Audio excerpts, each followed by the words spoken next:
नमस्कार दोस्तों, railway CNW में आप लोगों का स्वागत है। आज हम आप लोगों को RRB JEE 2024 में जो वैकेंसी आया है उसके बारे में बताने जा रहे हैं। डिटेल से हम लोग देखेंगे कि उसमें क्या क्या चीज़ नोटिफिकेशन में दिया हुआ है, एक एक करके हर एक पॉइंट पे हम लोग चर्चा करेंगे। तो आप लोग वीडियो को बिना स्किप किए पूरी अच्छे से देखें, ठीक है। तो आइए दोस्तों हम लोग शुरू करते हैं। यहाँ पे हमने PDF निकाला हुआ है। Recruitment of junior engineer, depot material superintendent, chemical and metallurgical assistant, chemical supervisor research and metallurgical supervisor research, ये सारे पोस्ट के नाम दिए हुए हैं दोस्तों। तो आइए देखते हैं और क्या दिया हुआ है,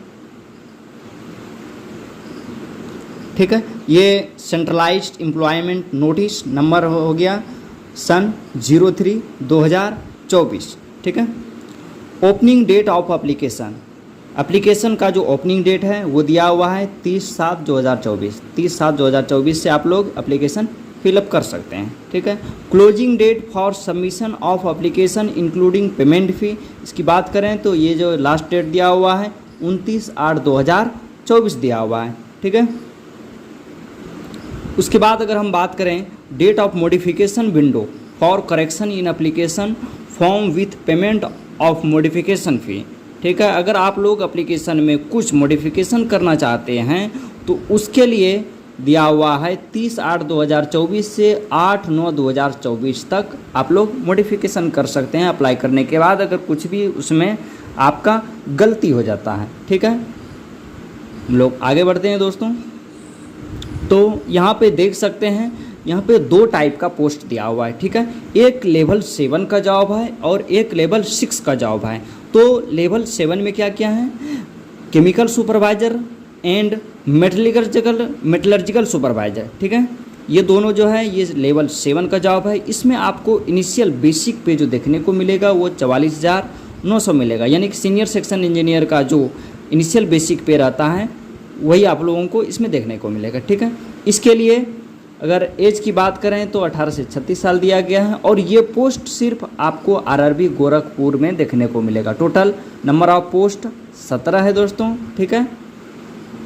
अब junior engineer, depot material superintendent and chemical and metallurgical assistant, इसकी बात करें तो ये लेवल 6 का जॉब है, ठीक है। लेवल 6 इसमें आप लोगों को इनिशियल बेसिक पे 35,400 देखने को मिलेगा, ठीक है। इसमें भी एज की बात करें तो 18 से 36 ईयर है और इसमें टोटल वैकेंसी जो है 7,934 वैकेंसी है और दोनों को मिला के बात करें तो 7,951 टोटल हमारा वैकेंसी है, ठीक है।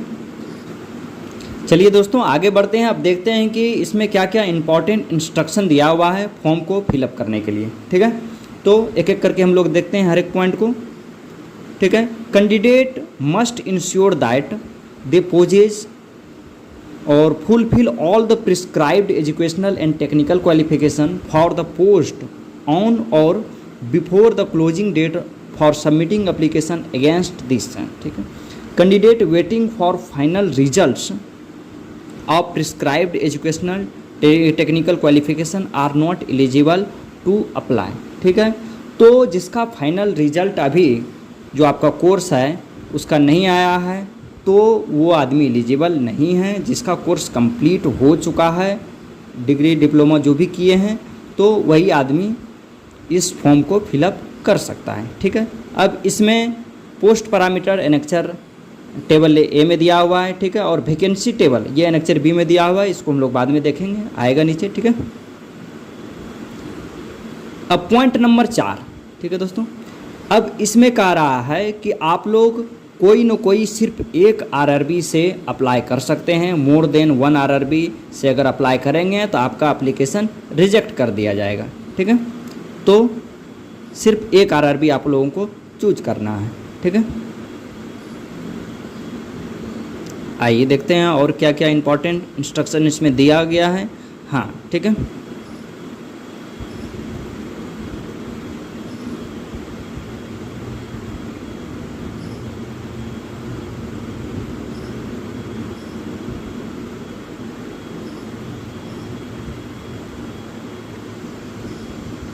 Medical fitness candidate must ensure that they fulfil the prescribed medical standard for the post they are opting for.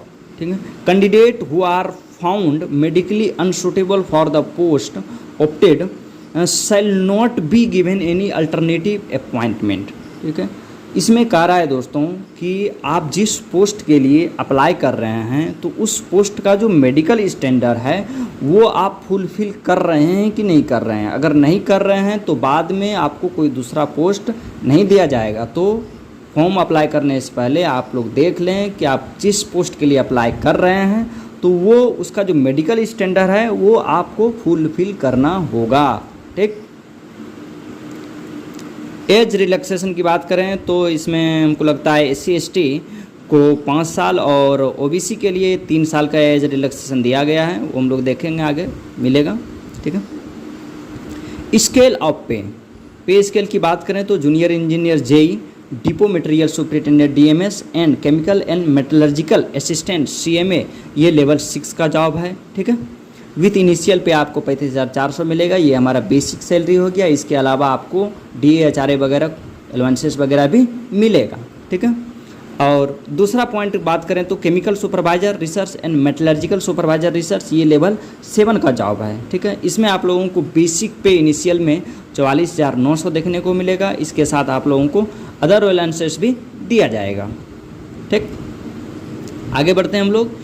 Stage of exam, there shall be 2 stage of computer based test CBT होगा, followed by document verification DV and medical examination ME।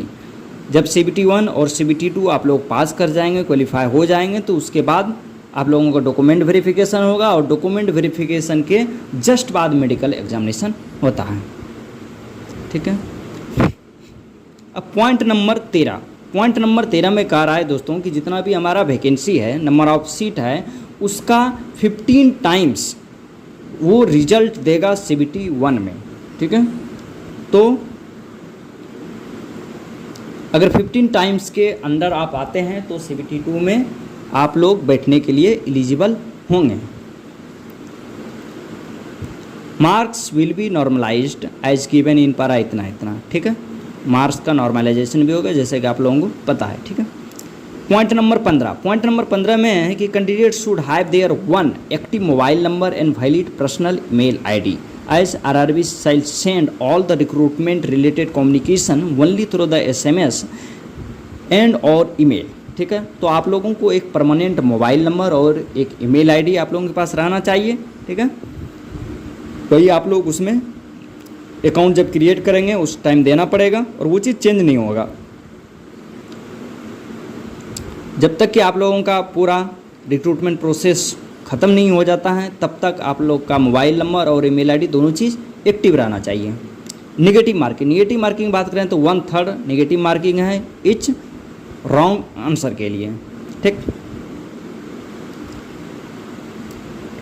Point number 17 में इसमें बताया गया कि किस तरह से आप लोग फॉर्म फिलअप कर सकते हैं। तो इसके लिए सबसे पहले आप लोगों को एक अकाउंट क्रिएट करना पड़ेगा। ठीक है, अकाउंट क्रिएट करने के बाद उसमें कुछ बेसिक जानकारी लेगा और जो अकाउंट क्रिएट पहले से किए हुए हैं 2024 में अगर और कोई फॉर्म अप्लाई किए हैं आप लोग टेक्नीशियन LP वगैरह कुछ का, तो उसी से आप लोग लॉगिन करके इसका भी फॉर्म फिलअप कर सकते हैं। और जो अकाउंट क्रिएट नहीं किए हैं तो वो सबसे पहले अकाउंट क्रिएट कर लें, उसमें मोबाइल नंबर और ईमेल ID ये मस्ट है और वो चीज़ चेंज नहीं होना चाहिए। तो आप लोग बहुत ही केयरफुली ये अकाउंट को क्रिएट करें।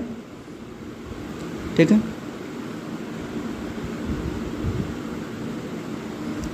हाँ, अगर आप लोग फॉर्म सबमिट कर देते हैं और उसके बाद कुछ करेक्शन करना चाहते हैं तो उसके लिए आप लोगों को 250 रुपया अलग से फ़ी देना पड़ेगा। तो बहुत ही केयरफुल्ली आप लोग फॉर्म को फिलअप करेंगे ताकि बाद में कुछ दिक्कत ना हो।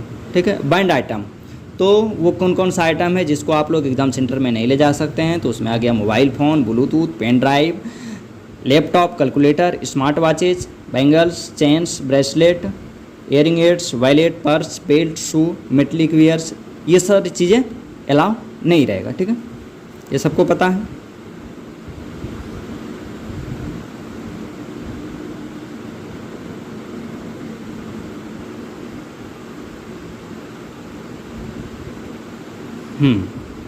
पॉइंट नंबर 1.5, ये दोस्तों इसमें कहा गया है कि आप लोग एक से ज़्यादा एप्लीकेशन फिलअप नहीं करेंगे, ठीक है। Candidate who submit more than one application against this CEN will be summarily rejected and will be debarred from all future examination of RRBs, ठीक है। अगर एक से ज़्यादा एप्लीकेशन आप लोग फिलअप करते हैं तो आपका एप्लीकेशन रिजेक्ट कर दिया जाएगा और भविष्य में होने वाले आरआरबी में का कोई भी एग्ज़ाम होगा तो उसमें आपको फॉर्म फिलअप नहीं करने दिया जाएगा, ठीक है।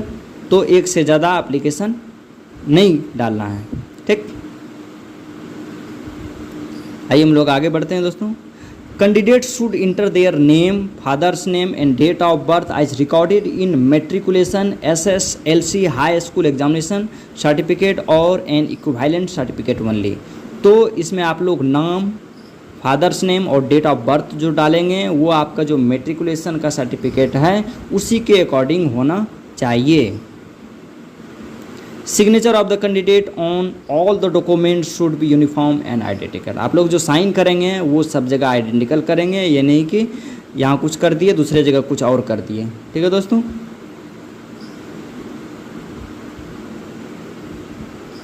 आगे बढ़ते हैं हम लोग, देखते हैं और क्या क्या इंपॉर्टेंट नोटिस दिया गया है।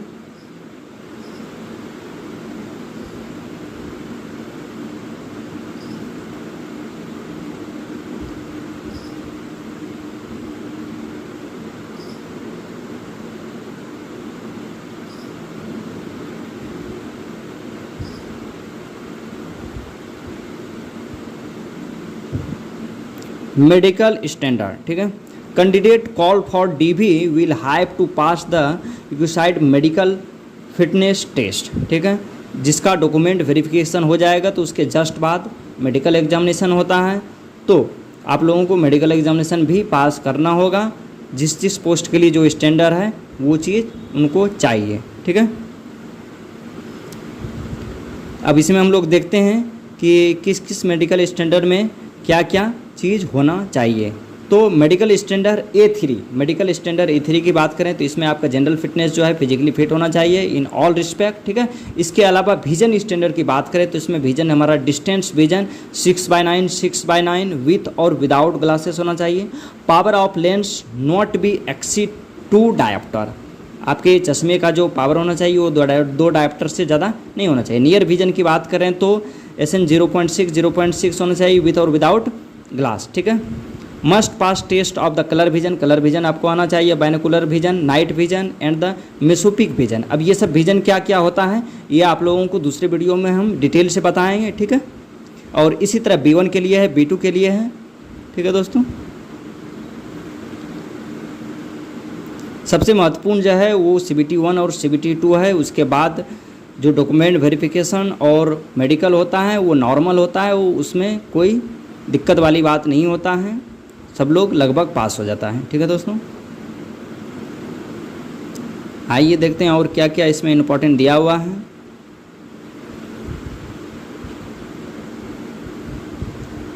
एज की बात करें तो इसमें एज पहले भी हम लोग बता चुके हैं कि 18 से 33 ईयर के बीच होना चाहिए।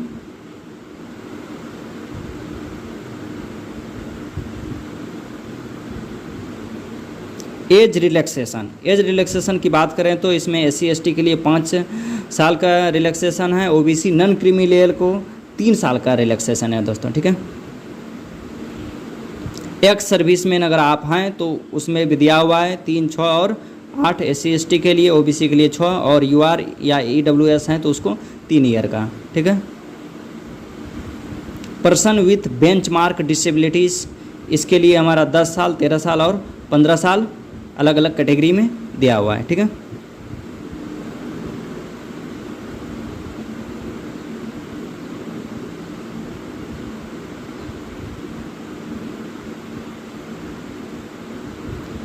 अब फ़ी की बात करें तो दोस्तों ये इसका फ़ी 500 रखा गया है, ठीक है, जनरली CBT 1 के लिए। और इसमें से अगर आप CBT 1 में एपियर होते हैं तो 400 आपको रिटर्न कर दिया जाएगा। फॉर SC ST कैंडिडेट के लिए या फिर फीमेल या फिर ट्रांसजेंडर या माइनॉरिटीज़ हैं या EBC कास्ट में आप लोग आते हैं तो उसके लिए 250 रुपया आप लोगों के लिए फ़ी रखा गया है। और अगर CBT 1 में आप अपीयर होते हैं तो आपका ये पूरा का पूरा लौटा दिया जाएगा, और जो अपीयर नहीं होंगे तो उनका नहीं लौटाया जाएगा। ठीक है दोस्तों।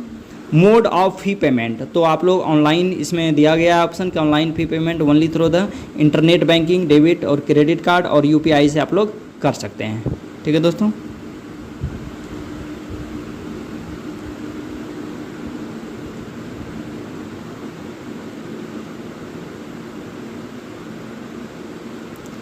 ये सारे इम्पॉर्टेंट इसमें कुछ पॉइंट थे जो कि हमने कवर किया दोस्तों। तो अब बच गया हम लोगों का वैकेंसी डिटेल, तो वो हम लोग अगले वीडियो में डिस्कस करेंगे कि किस किस RRB से कितना कितना वैकेंसी है, किस किस पोस्ट के लिए। तो आज के लिए इतना ही दोस्तों।